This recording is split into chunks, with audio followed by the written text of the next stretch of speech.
ज़ैगम साहब, पाकिस्तान तहरीक इंसाफ के अंदर मुख्तलिफ ग्रुप्स हैं, मुतज़ाद बयानिए हैं। फिर अलीमा खान बल्कि आज भी वो कह रही थी कि आप सेहत से मुतालिक जमात का कोई लेना देना नहीं, कोई हमसे पूछे बगैर कुछ नहीं करेगा। यानी उनकी अपनी एक टोन और अपना एक बयानिया मौजूद है। ऐसे में जो अचकज़ई साहब बात कह रहे हैं, जाहिर बात है PTI ने अपोजिशन लीडर बनाया, क्या मुज़ाकरात का तसव्वुर करना भी मुमकिन हो पाएगा? इसे है नक्कार खाने में महमूद खान की आवाज़, यानी ना उसको अपने सुनते हैं ना बेगाने सुनते हैं। उन्हें एक तरफ तो मैंडेट दिया गया है गुफ्तगू का, लेकिन पार्टी से अलग थलग उनका एक स्टेटस बना दिया गया है कि पार्टी पर वो कोई इन्फ्लुएंस एंजॉय नहीं करते। जो PTI की जमात है उस पर अलीमा खान साहिबा का एक तरह से उसकी पॉलिसी पर कंट्रोल है। और अलीमा खान जो पार्टी लाइन सेट कर रही हैं वो मज़ाहमत की पार्टी लाइन है। वो मज़ाहमत से हटने वाले किसी फ़र्द को पसंद नहीं करती और उसको जब मौका मिलता है तो वो सज़ा भी देती हैं। और PTI के टाइगर्स, हार्ड लाइनर्स सब अलीमा खान के साथ हैं। फिर महमूद खान को हुकूमत भी अहमियत नहीं देती। हुकूमत इस वजह से अहमियत नहीं देती कि हुकूमत नहीं समझती कि वो सही तौर पर, या उनको एक तरह का अख्तियार है कि वो पार्टी को रिप्रेजेंट कर सकें, या PTI की पार्टी जो है उनके किए हुए किसी मुज़ाकरात को तस्लीम कर लेगी, या वो पार्टी के बिहाफ पर किसी तरह की गारंटी देने की पोजीशन में है। तो ये तो है दोनों फरीकों के दरमियान में मामलात तय करवाने वाले का मामला। अगर आप देखें इस वक्त तो वज़ीर आला साहब, जिनके साथ हमें कुछ दिन पहले एक बर्फ़ पिघलती हुई नज़र आई थी, जब उन्होंने एक दहशतगर्दी के मामले में वो पोजीशन ली थी जो उनको लेनी चाहिए, क्योंकि उनका सूबा सबसे ज़्यादा मुतासर है, तो लग रहा था कि अब मामलात थोड़े से बेहतर होने शुरू हो सकते हैं, क्योंकि बहुत बड़ा कॉमन ग्राउंड है। लेकिन वो वहाँ से हट गए हैं। इस वक्त वो दहशतगर्दी पर भी सपोर्ट नहीं कर रहे। उन्होंने तहरीक चलाने का कहा है, उन्होंने रिहाई फोर्स बनाने का कहा है। वो अपने सूबे को जो जल रहा है उसे छोड़कर इस्लामाबाद में धरने पर बैठे हुए हैं। बिल्कुल। तो अब एक तरफ तो ये मामला है कि शराइत हैं जो हुकूमत की तरफ से हैं, जो इस्टेब्लिशमेंट की तरफ से हैं, जिसके बाद ही रियायत मिल सकती है कि आप अपना रवैया तब्दील करें, आप सिस्टम को कबूल करें और आप इंतज़ार करें। इन शराइत में कहीं भी कोई नरमी होती नज़र नहीं आ रही। और दूसरी तरफ अगर आप देखें तो लगता नहीं है कि इमरान खान को ये शराइत काबिल कबूल है। जब भी मुज़ाकरात हुए हैं इससे पहले, जब भी बात हुई है, तो इमरान खान ने टेबल पर अपनी शराइत रखी है, और ना सिर्फ शराइत रखी हैं बल्कि उन शराइत के साथ अल्टीमेटम रखा है कि इन शराइत पर बात नहीं होगी, कम अज़ कम शराइत हैं, इनको मानना पड़ेगा, इसके बाद बात आगे बढ़ेगी, और इन शराइत को इतने दिनों के अंदर मानना होगा। अब वो मामला दूसरी साइड को काबिल कबूल नहीं है। ऐसी सूरत में जो आगे बढ़ने का रास्ता होता है वो होता है कि बतदरीज मामला सेटल किया जाए, दोनों तरफ से थोड़ी थोड़ी रियायत की जाए, इस बात पे तय हों दोनों पार्टियां, दोनों फरीक, कि हम ये रियायत देंगे, ये कॉन्फिडेंस बिल्डिंग मेयर्स लेंगे, उसके बाद ये होगा, उसके बाद ये होगा। यानी इसको एक प्रोसेस के तौर पे देखा जाए। अब प्रोसेस के तौर पे देखने को कोई तैयार नहीं है। ठीक ना इस वक्त कोई ऐसा शख्स है जो मुज़ाकरात करवा सके, जो गारंटर बन सके, जो एक प्रोसेस को तय कर सके और प्रोसेस के तहत बात आगे बढ़े, क्योंकि यहाँ बात होती है अल्टीमेटम्स की। दोनों साइड कहती है कि ये बातें आपने माननी है, तो इससे बाद ही आगे बात चलेगी। दुरुस्त। आमिर अहमद खान साहब, जहाँ ये गुफ्तगू पहुंची यहीं से आगे बढ़ाते हैं। इस पूरी सूरत हाल में जब अचकज़ई एक मुज़ाकरात की पेशकश दे रहे हैं, और वो शहबाज शरीफ जो पिछले 7-8 साल से कहते थे बतौर अपोजिशन लीडर और बतौर वजीर आजम भी कि आए मुज़ाकरात करते हैं, उनकी खामोशी को क्या समझा जाए, हिकमत अमली या सर्द मोहरी का इशारा? मेरा ख्याल है ये प्राइम मिनिस्टर का क्लियरली ख्याल है कि वो जितनी देर इस मामले से पीछे रह सकते हैं वो अपने आप को रखें, ताकि एक मामला एक फर्म फुटिंग पर पहुंच जाए, तो फिर वो उसके बारे में अपने ख्यालात का इजहार करें। क्योंकि ये जो अभी इस मुज़ाकरात के अमल में अच्छा जो पेचीदगियों का अहाता किया है ना ज़ैगम खान साहब ने, तो जाहिर है उनको सामने रखते हुए ये कोई आसान अमल तो नहीं है, लेकिन मुझे फिर भी ये एक अच्छी खबर लग रही है। अच्छा ठीक है, इतनी अच्छी नहीं होगी कि हम इस पर बहुत ज्यादा उछल कूद कर सकें, लेकिन ये किसी अच्छाई की तरफ ले जाने का एक इशारा जरूर है इस खबर में। और मुझे इस प्रोग्राम में शामिल हुए बहुत ज्यादा देर नहीं हुई आशा, लेकिन इसी मुख्तसर अरसे में भी दर्जनों बार हम इस तरह की बातें कर चुके हैं कि मुज़ाकरात शुरू, मुज़ाकरात के बगैर आपका चारा नहीं है, और मुज़ाकरात किसी भी सियासी डेडलॉक को तोड़ने के लिए मुज़ाकरात शुरू करने की बुनियादी जिम्मेदारी जो है वो हुकूमत पर होती है। और हुकूमत जो है वो अगर ऑपोजिशन एक कदम लेती है तो हुकूमत पर फिर लाजिम होता है कि वो उससे 5 कदम आगे बढ़े। ये बात कर देना कि किसी की जिद या हठधर्मी को बहाना बनाकर इसमें रुकावट पैदा करना, या किसी के पार्टी की जो फैसला साजी के अंदर जो इंतशार नजर आ रहा है उसके सामने जो है वो खुद को मजबूर जाहिर करना, ये जो है ये आमिर साहब, कतई कलामी की माजरत, ये तो आप एक साइड की बात कर रहे हैं। अगर हुकूमती साइड की बात करें तो राना सनाउल्लाह का ही चंद दिन पहले का जो इंटरव्यू, जिसमें वो माजी के 22, 23, 24 के हवाले देते हुए कहते हैं कि मुज़ाकरात हुए लेकिन बेल मंडे ना चढ़ सकी, वो समझते हैं कि अब कोई मुज़ाकरात नतीजा खेज नहीं हो सकेंगे। क्या दूसरी तरफ ने डिसाइड तो नहीं कर लिया है कि कोई हल नहीं है, मुज़ाकरात के कोई हल नहीं देंगे हमें? नहीं, अगर तो हुकूमत ने ये फैसला कर लिया है तो ये फिर अपने ही खिलाफ उनका ये फैसला है, इससे ये पीटीआई के खिलाफ उनका फैसला नहीं, और मैं नहीं समझता हूँ कि ऐसा फैसला हुआ है। देखिए, ये उन्होंने जो बात की थी ना वो एंड ऑब्जेक्टिव्स की थी कि इमरान खान साहब जो है उनका वो चाहते हैं कि वो हुकूमत की जगह पर आ जाए और हुकूमत उनकी जगह पर चली जाए।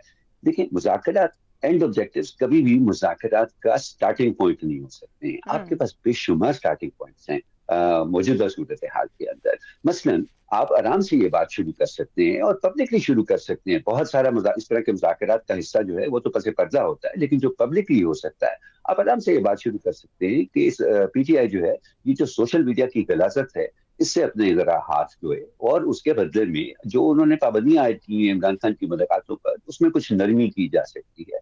बहुत सारे ऐसे नुकात हैं, नेशनल सिक्योरिटी की इशू इनके ऊपर बात शुरू कर सकती है। आप एंड अहदाफ को अभी एक साइड पे रखते हैं ना, वो पहले दिन उनकी बात कभी ना हुई है मुज़ाकरात के अंदर और ना ही कभी हो सकती है। तो ये बहुत रूम है अभी भी, और मेरा ख्याल है कि इस पे कोई भी फैसला कर लेना या प्राइम मिनिस्टर की खामोशी जो भी है उसको कोई हतमी फैसले के तौर पे नहीं लेना चाहिए। ठीक है, स्ट्रेटेजिकली वो अभी नहीं इस मामले में बराह रास्त दखल अंदाजी करना चाहते होंगे, लेकिन मेरा नहीं ख्याल कि हुकूमत की सिचुएशन ऐसी है कि वो वाज़ेह तौर पर इन मुज़ाकरात को डिस्टेबलाइज करती नजर आए या सबटाश करती नजर आए। ठीक हो गया। शहजाद साहब, ये जो मुज़ाकरात की पेशकश है, शहबाज शरीफ अपने भाई के साबका रफीक अचकजई साहब की ऑफर कबूल कर भी लें, क्या जमानत है कि अचकजई साहब जिस मुज़ाकराती नशिस्त पर बैठने के लिए आए, पीटीआई उनके पास से वो नशिस्त वापस छीन ले या उन्हें उठा दे या नीचे गिरा दे उस नशिस्त से? लम्हे भर को ये सोचिए कि पीटीआई नहीं है यहाँ पे पाकिस्तान में, मतलब सो है ही नहीं। और ये पीटीआई का जितने रिलेटेड मसले हैं उसमें वो क्या नाम है, आफरीदी साहब और ये इमरान खान वगैरह, ये एग्जिस्ट ही नहीं करते। इनके ये तसव्वुर करने के बाद ये बताइए कि क्या आपकी नज़र में आज के जो मारूजी हालात हैं इसके अंदर क्या सियासतदानों को मिल बैठने की जरूरत है या नहीं, ये सवाल का जवाब हमें मिलना चाहिए।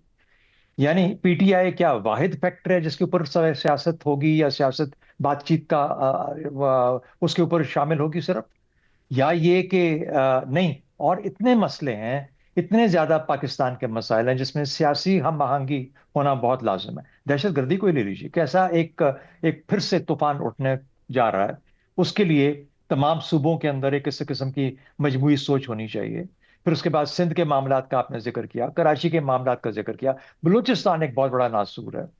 क्या इसके लिए ये तमाम सियासतदानों को मिलकर, और फिर सियासत का अपना मुस्तकबिल, तो मेरे ख्याल में इमरान खान, सुहेल आफरीदी, इनके अलावा भी, और खैबर पख्तूनख्वा को भी छोड़ दीजिए थोड़ी देर के लिए, हम ये समझ लेते हैं अल्लाह उसको कायम रखे हमेशा सूबे को, लेकिन अगर वो नहीं भी है तो क्या बाकी जगह पाकिस्तान में मामलात हैं जो कि इन सियासतदानों को मिल बैठ के हल करने हैं? और अगर करने हैं तो फिर तो बात होनी चाहिए, इनको बात करने की जरूरत होगी। तो बातचीत तो अच्छी चीज होती है, जिस मौजू पे बातचीत हो, सियासतदान जिस पे भी बैठे, कोई ना कोई वहां से बात तो शुरू होगी। अब सवाल ये पैदा होता है कि मैंने आप जिक्र भी कर दिया कि क्या मौजूआत क्या होंगे, मौजूआत का जिक्र कर दिया।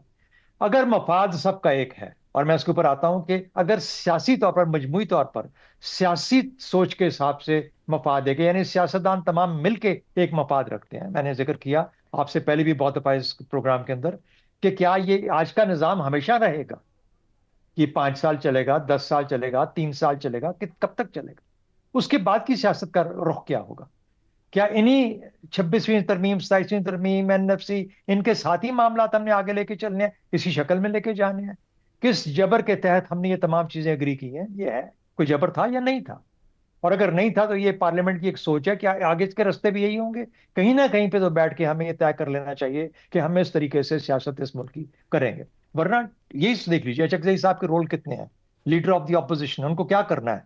लीडर ऑफ द हाउस के साथ बैठ के सबसे पहले चीफ इलेक्शन कमिश्नर का, एक नया चीफ इलेक्शन कमिश्नर लगाने की जरूरत है। शायद कुछ और चीजें भी होंगी करने वाली, जो कि लीडर ऑफ द हाउस और लीडर ऑफ द ऑपोजिशन के बीच में अभी तक कोई ऐसी मीटिंग नहीं। उसकी पहली बात तो ये होनी चाहिए। दूसरा, वो टीटीएपी के एक बहुत इंपॉर्टेंट मेंबर है।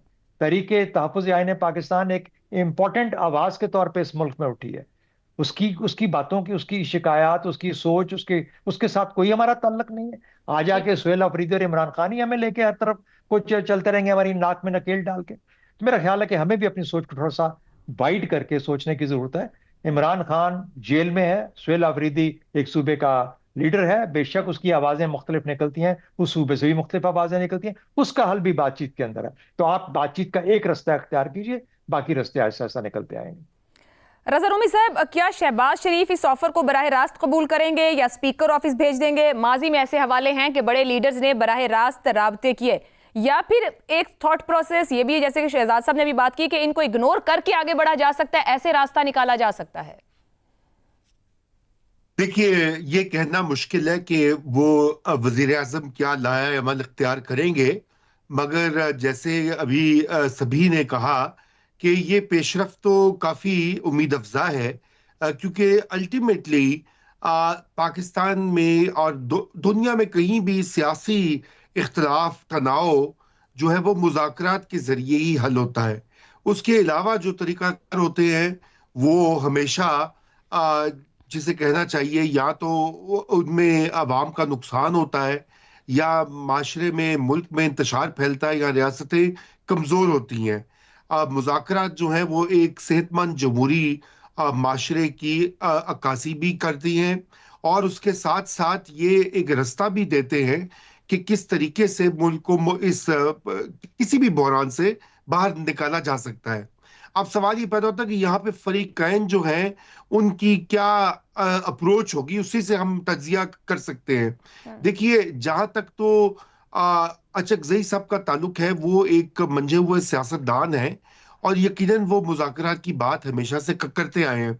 उनको मालूम है कि, और वो समझते हैं कि रियासत के साथ टकराव जो है वो उसका उल्टा नुकसान होगा मौजूदा सियासी तहरीक को, जिसका हदफ है इमरान खान को रिहा करवाना और नरमी या कुछ कंसेशंस पीटीआई के लिए पैदा करवाना इस सिस्टम से। तो इसलिए उन्होंने ये बार बार ये इसी का जिक्र किया है। मगर रज़ा साहब, उनकी एक मुलाकात अब तक नवाज शरीफ या शहबाज शरीफ से भी नहीं हो सकी है। वो मंझे हुए सियासतदान हैं, मगर ऐसा एक ब्लॉकेट दिखाई नहीं देता इन लोगों के दरमियान। जी, वो ब्लॉकेट बिल्कुल है। उसकी वजह यह है कि मैं उसी तरफ आ रहा हूं कि असल बात यह कि अचक ज़ई साहब जितनी मर्जी मुज़ाकरात कर लें, मेज पे बैठ लें और इस मौजूदा सूरत हाल से निकलने के रास्ते बना लें, लेकिन अल्टीमेटली तो उसकी अप्रूवल खुद बानी पीटीआई इमरान खान को देनी है। और क्या इमरान खान साहब जो है वो मुज़ाकरात की मेज पर वाकई में बैठना चाहते हैं? वो बार बार कह चुके हैं कि मुज़ाकरात की मेज पे वो बैठना चाहते हैं, मगर वो सिर्फ इस्टेब्लिशमेंट के साथ मुज़ाकरात करना चाहते हैं। यहाँ पे ये एक डिफरेंस जो है बड़ा अहम है। यही वजह है कि वजीर आज़म शहबाज शरीफ भी वो देख रहे हैं कि तेल देखो, तेल की धार देखो। और फिर तीसरा फरीक वो है जो कि बाहर पीटीआई जो जेल से बाहर है, अब उसमें मुख्तलिफ ग्रुप हैं और हर ग्रुप की अपनी अपनी रागनी है। अलीमा खान साहिबा का जिक्र हुआ, दूसरा कैंप जो है जो लीडरशिप नॉमिनेट की हुई है इमरान खान साहब ने, तीसरा कैंप ये सारे जो उनके यूट्यूबर्स और ओवरसीज जो पाकिस्तानीज मौजूद हैं वो हैं, और चौथा ग्रुप जो है ये अचक ज़ई साहब के साथ जो रज़ा रूमी साहब, इसको कंक्लूड करें ना फिर। मुज़ाकरात सेहत के लिए अच्छे और मुज़ाकरात होने चाहिए, क्या हो पाएंगे? जी, तो देखिए, अब ये इस सूरत हाल में अगर आप इसका एनालिसिस करें कि जितनी भांत भांत की बोलियां हैं, ये मुज़ाकरात की बेल मंडे चढ़ते नहीं दिखाई देती। साफ सी बात है कि बेल मंडे नहीं दिखाई देती।